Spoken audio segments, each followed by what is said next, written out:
Hello, I am Drew, and I am doing a campaign one-shot recap for the New World of Darkness game that I ran last night. So, New World of Darkness was my first time playing New World of Darkness, and I quite liked the system. Actually, playing is not correct. I was storytelling, but, it was almost like playing. So let me talk about the adventure. I should have been more prepared before starting recording. I'm going to load up my notes document. But basically, the setting was the post-apocalypse, basically.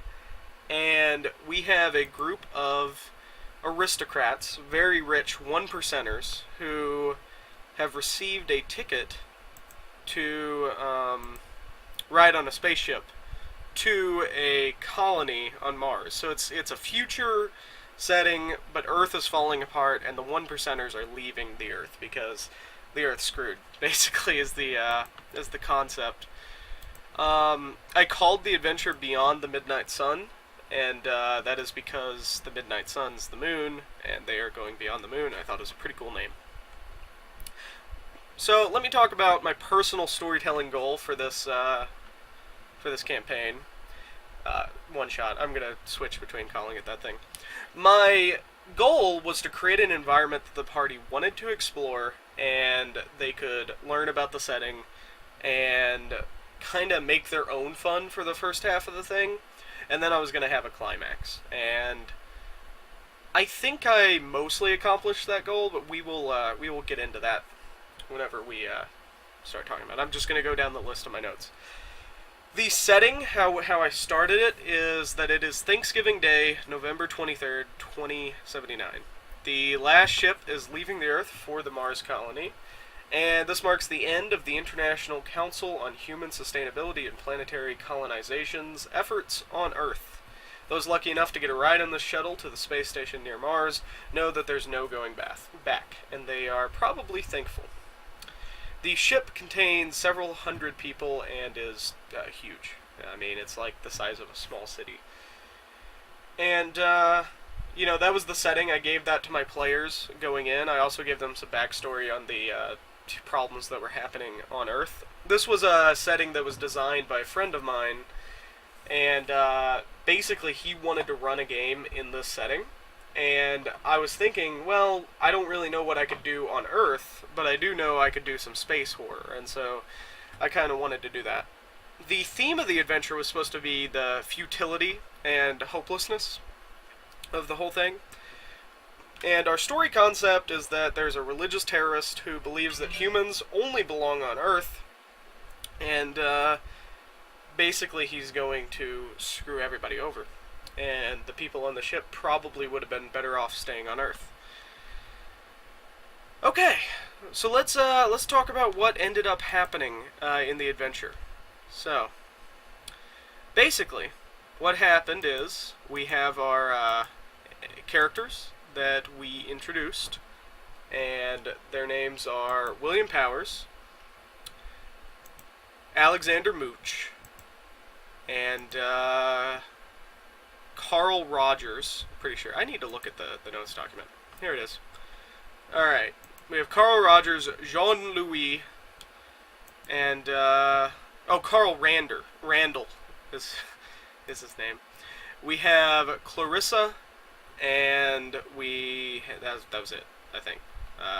Alexander Mooch, Jean-Louis, William Powers, and, Carl Randall, Clarissa. So, William Powers is a 73-year-old inventor who invented something that revolutionized space travel, and that's basically how it worked. But he became senile due to his habitual drug use, and so he got a ticket onto the ship, but he has forgotten what he invented. So he's a very eccentric old inventor guy. He met a man named Keith Rogers. I'm pretty sure that's where the Rogers came from in my head. Let me look at the NPC. Yep, Keith Rogers. He met a man named Keith Rogers who is a farmer, and basically they developed a friendship. And William Powers kind of was like a father figure for Keith. And so Keith became his research assistant. Keith is a very smart boy, 23 basically. And so anyway, that's his character story.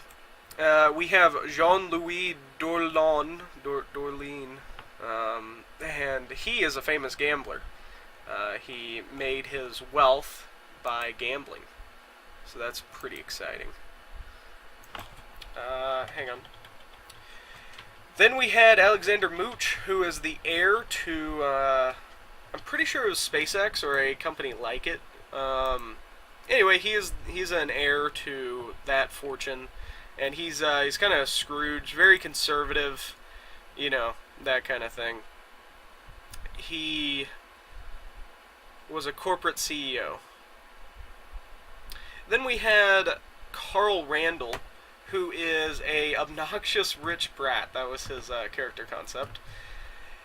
And Carl Randall is very similar to Alexander Mooch, because they're both very wealthy. They're both the heirs to a fortune, except Alexander Mooch actually has done something with his life and is older. And Carl Randall just kind of has this perception that he's done something with his life. He thinks that he's all that, but he isn't really. And then we have Clarissa, who was a 12-year-old girl who was brought onto the ship with her parents, and she didn't really have that huge of a backstory, but basically that's the idea. She was a 12-year-old girl, very eccentric, sorta, playful. That's the idea. So anyway, that was her character. She had the guardian angel merit, which I don't think it even came up during our playtime. But anyway, so how we started out the adventure. Okay. How we started out the adventure was everybody was in line waiting to get checked into the ship, and as they approached the front, as each person approached the front, they had to show their passports to a man who introduced himself as Jason Bennett. Jason Bennett already knew Alexander Mooch, but it was protocol to see the passport anyway, so there was no introductions there. But Jason Bennett is the UN overseer in charge of the colonization efforts on Earth. Considering this is the last ship that is leaving, he is basically done. This is, his last voyage. He's going to get on board and go to the Mars colony, actually it was a orbiting space station near Mars, because I kind of made this dichotomy between how the space station works and how the colony works, and how it's much nicer and kind of like living in a city whenever you're on the space station, but if you're in the colony, you're kind of roughing it is the idea. So complete opposites. Did I use dichotomy right? I don't know. It's a good word though. So anyway, they all got checked on board the ship one at a time. And so I kind of gave them a lot of opportunity to roleplay and get into character. That was let me turn off the sonar. But I gave them a lot of opportunity to roleplay, which is a little bit of a what's the word I'm looking for? It's kind of like a problem that I have as a GM. I'm a new GM.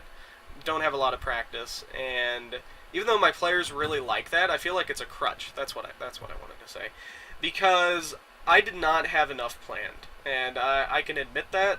As this was the first time I've created my own adventure for a system in a long time. The last time I created my own adventure was a Pathfinder one-shot, and those are super quick to put together. All you do is create an encounter and a story around it. So anyway, I used the roleplay as a crutch, and I don't think it was too bad, because that was one of my goals, to foster an environment that the players wanted to explore and find out more about. And I think I did do that, where they wanted to explore the ship because they wandered around, they talked to one another, and it was a social session basically for the first half. And so basically they do that. I introduce them to some more NPCs. They run into Lori Jackson, who is the head of security on the ship, and eventually they end up going to dinner, and they're having dinner. They're introduced to Adrian Napier, who is a French chef who is picked to be the head of food and culinary specialties on board the spaceship. And they're eating their food and they're talking and they're getting to know one another because they're all conveniently at the same table. That's how it works. I forgot a character, and wow, okay, I forgot a character. I'm sorry, guys. That was Samir Tahan. He was an engineer. Is an engineer. He didn't die. Spoiler alert. So anyway, Samir Tahan is an engineer security guard who is kind of part of the security and also an engineer. He's kind of multi-talented individual, and he he ends up being charged with watching the party because the party gets into an altercation during their first dinner where Clarissa throws some mashed potatoes at William Powers, and then Carl Randall takes the initiative and throws it at Alexander Mooch too, and so Powers just kind of like laughed it off, didn't really do that much. But Mooch made a big fuss about it and like yelled, and everybody got quiet because Mooch is a very notable person. He had like a fame merit of 3, and so it gets deadly quiet in the cafeteria, and Mooch is yelling for Napier to come out of the kitchens and do something. And so anyway, security ends up getting called, and Lori Jackson comes in. She's a petite woman with a nasty temper. So she comes in and she's, acting like, what are you doing? You're acting like children, that kind of thing. Tahan ends up, like, talking to her and is like, listen, I have some experience with this kind of stuff, and, in schools, they assign the trouble students all together so that you can monitor them. And so that's what ends up happening. Tahan gets to monitor the trouble students during dinner, and so they're all seated at a table together, which is pretty cool. And they were already at a table together, but now they're required to sit together is the idea. Like they can't leave because they have a disagreement. They have to learn to get along. Is the idea. And so anyway, we carried on like that for a while. Them getting to know each other, getting to know the ship, that kind of thing. They were all encouraged by the captain, which I don't think I ever got to tell everybody his name, but hey, you're not supposed to tell everybody everything. But anyway, the captain, Mr. Goodwin, tells everyone basically that they're encouraged to get a job while they're on board the ship. Because they have a sizable crew, but the crew can't do everything, So I let them all divvy up responsibilities, and some people didn't, want to do a job, which is fine, because they weren't required. They're 1%ers. They're not required to do anything. But anyway, Carl Randall wanted to throw a party at some point, so he ended up throwing a party for the teenagers on the ship. And William Powers wanted to sneak into the party, and so did Clarissa, the 12-year-old girl. And I let them, because it's fun. And so yeah, William Powers snuck in, and Clarissa snuck in. I think I had them roll subterfuge plus Dex, something like that. Anyway. The party was fun. I picked out some music from SoundCloud to play for them. This is a digital game, by the way, in case I didn't make that clear. And so, yeah, everybody had fun in the party, and so basically that's enough roleplay. That was at the point where I was like, we need to expedite things. It's been an hour and a half. We need to get, to the actual stuff, the meat and potatoes. And so one day at dinner, this man who has been sitting at their table for quite a while, but not talking, just kind of listening to everything that they do, speaks up. And he's basically like a Jehovah Witness. He's like, have you heard about our Lord and Savior, Jesus Christ? And he's like, he has a cross around his neck, and he pulls a Bible out of his bag. Well, Clarissa, being the polite young girl that she is, flings mashed potatoes at him as well. And it hits him right on the face. And so, he storms off, very irate and upset. Before he was hit with mashed potatoes, he was saying that he'd been wanting to, do this for a while, trying to get up the courage. I tried to make him out to not be like a terrible person at first, but kind of drop hints that maybe he was kind of crazy.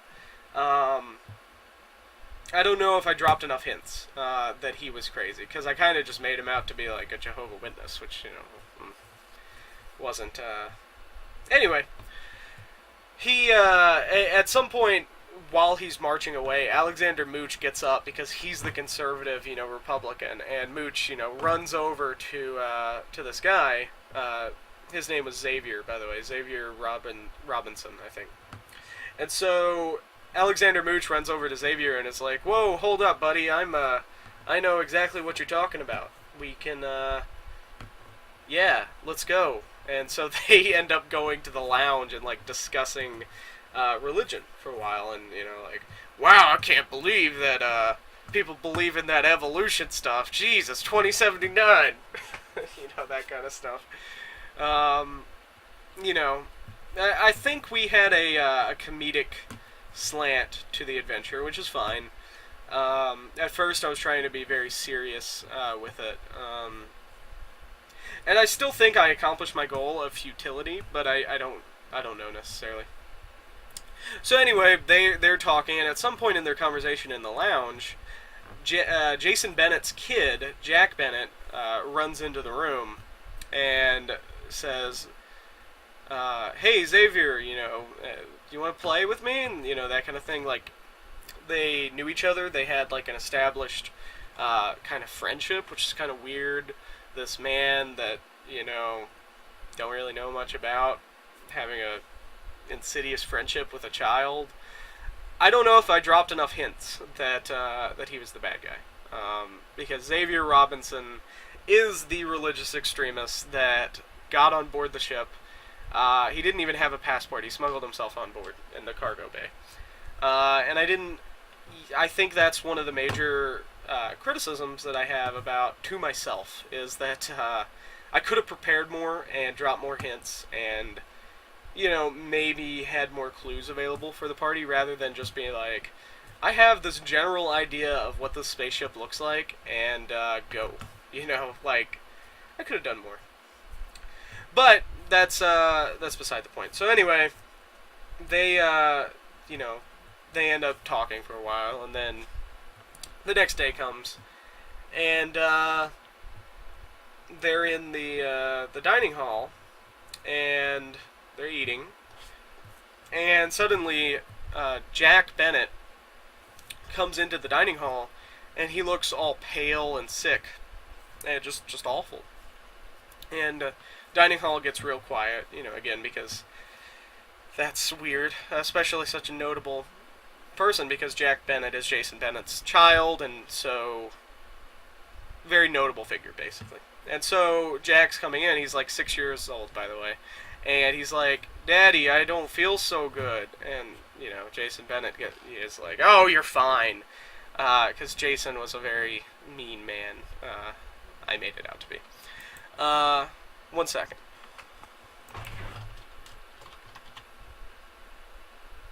Okay, so, anyway.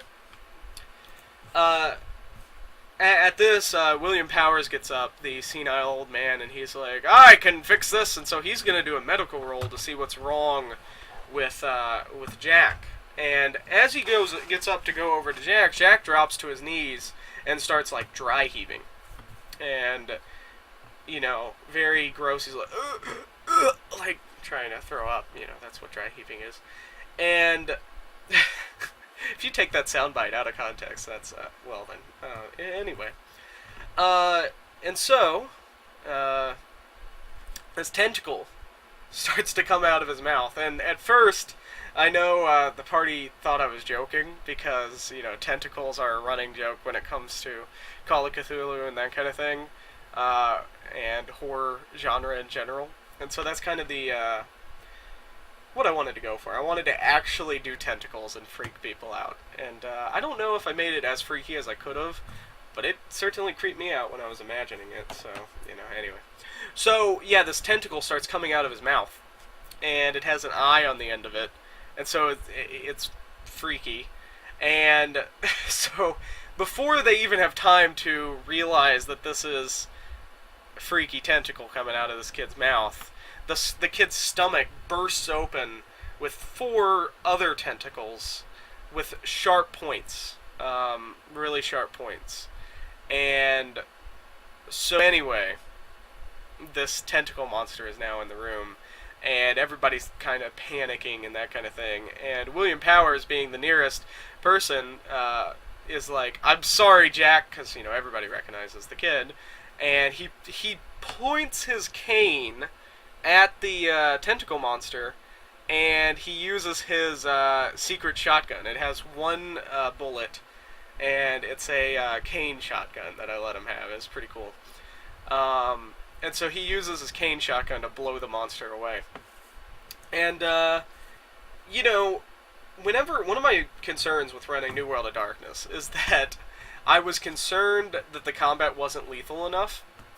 And I think this, changed my mind, because I gave him, let's see here, he had, a 4 dice pool with his firearm skill, and then since his shotgun, I'm pretty sure it was a 2, so it went up to 6, and then since it was close range, I gave him a plus, 1 or something like that. No, I think it was a plus 2 for close range, and it was minus 1 because, no, there was no minus 1. Yeah, so anyway, he had a huge dice pool, and he just wrecks the monster. It was it does the amount of hit points that the monster has in 1 hit. And so I didn't get to do first round of, combat with the tentacle monster. But that's fine, because what ended up happening is, as soon as Jack Bennett, tentacle monster, dies, a bunch of tiny little spiders come out of the chest cavity where the tentacles burst from. Like a ton of tiny little spider beetle things. And they start skittering around the cafeteria. Everyone's panicking at this point. A shotgun just went off, killing a kid. Everybody's running towards the door. And at this point, the ship is rocked by something, and there's a loud explosion. And you have to remember, this ship is the size of a small city, and it was rocked by something. So it's a pretty big problem. And so anyway, we all rolled initiative then, and so combat began. And I kind of spaced out events as they occurred over the combat. I think I did a decent job of doing that. I don't know for sure. I would have to actually ask my players about that. Nobody complained about it in the post-game discussion, though. So, basically, what ends up happening there is, they fight. Carl Randall, gets up, acts all tough, and starts trying to stomp the bugs. But at this point, when he's doing that, the power goes out because something just happened to the ship, obviously. And so the power's out. Everybody's panicking. They're still running for the door. They don't really know exactly where the door is, but they have a pretty good idea because, it was right there before the power went out. We could kind of get there. We'll just trip. So there's mass chaos in the room. And so we did 1 round with the power completely out. And at that point, emergency power came back on. And the emergency power was emergency lights only. So it was dim lighting, not totally dark, but not totally lit either. Kind of like if you've ever been in a power outage at well, actually, I don't really know how to describe it. But anyway, you know what I mean. There's emergency lights on the walls and stuff like that, but they're dim and on a different circuit. So combat has began at this point, and basically what ends up happening is I make them roll a perception check to see if they can see something, and the odds were pretty good that someone would see it, so I wasn't, whatever, it was fine. And so what they end up seeing is these little baby spider things crawling up some of the passengers, crawling up their legs, and burrowing inside their legs, and that kind of thing, like just really freaky, grotesque stuff, which was the idea. It was supposed to be some body horror. And so anyway, that's what they see that round. And so combat progresses, and then the next round they see the people who had been burrowed inside dropping down to their knees and kind of starting to like dry heave, kind of like Jack. And so basically we have this army of like tentacle monsters that they need to fight. Now, something else I would criticize myself for is not giving the party really a chance to defeat the army of tentacle monsters. It was kind of, it was clear. I don't know how clear it was to the players, and I think that's the real fun part, because if I did my job correctly, they didn't know until like halfway through, when everything was happening, that this was a futile fight. So if I did my job right, they didn't know off the bat that this was unwinnable, and I think they didn't know off the bat. So anyway, the main goal was to run, and at this point, Captain Goodwin comes over the emergency speaker system and is like, "Please head to the evacuation pods," that kind of thing. Like, "We have an emergency in Sector D1." So that kind of thing. Except he's more panicked than that. And so at this point, some of the players end up having to leave early because I started too late, which was upsetting. And honestly, what I should have done in hindsight's always 20/20. What I should have done is I should have ended the session where we were and picked it up on a later date as a sequel session, because what ended up happening is the final half could have been way better, and it wasn't. And so, honestly, I'm thinking I might talk to my players about redoing that second half so that they could have more impact on the experience and have a little bit funner experience, because it was rushed. Because at this point they're running away. Michael's character, Mr. Tahan. I've been trying to call them their character names because you guys don't know. You would, because they're part of the Final Shot Gaming, but anyway. Tahan recommends that everybody go through a maintenance area that he knows about as a character, and so they go to a maintenance area, and it's a shortcut, basically. And Michael has, Tahan. Tahan knows where some weapons are stored. Weapons in this setting were contraband. They were not allowed. They were not legal. Like firearms, knives were okay, all that stuff. But firearms were only for the police and personnel. And Tahan knows where some firearms are, and so he gets the party hooked up with some firearms, and they're running through the halls, and they, at some point when they're running through the halls to the escape pods, Xavier Robinson steps out and is laughing maniacally at them and is like, "Ha ha ha! Do you see what our God hath wrought upon ye?" Something weird. And so they make quick work of him. They don't even let him talk, they just shoot him. And, he dies. So, yeah, they end up keep running. They get to the escape pods. There's a growing crowd around the escape pods. And, they have their weapons. And so they're like, "Get out of the way!" They're brandishing their weapons, making sure that they can get to the escape pod first. And, they end up getting into an escape pod and escaping. And as they're leaving, they see a giant, part of the ship missing, and an asteroid hit the ship, that kind of thing. Something worth pointing out is that during the combat, two of the party members were hit by the sharp points on some of the tentacle monsters, and one person was bit by a spider. And so, because we were running low on time, and I wasn't going to be able to do anything more cool as a twist, I ended up just kind of being like, you guys start to feel sick, and that's where we called it. So that kind of implies that the people who were hurt, if they were hurt, they start to feel sick and they realize they are also infected.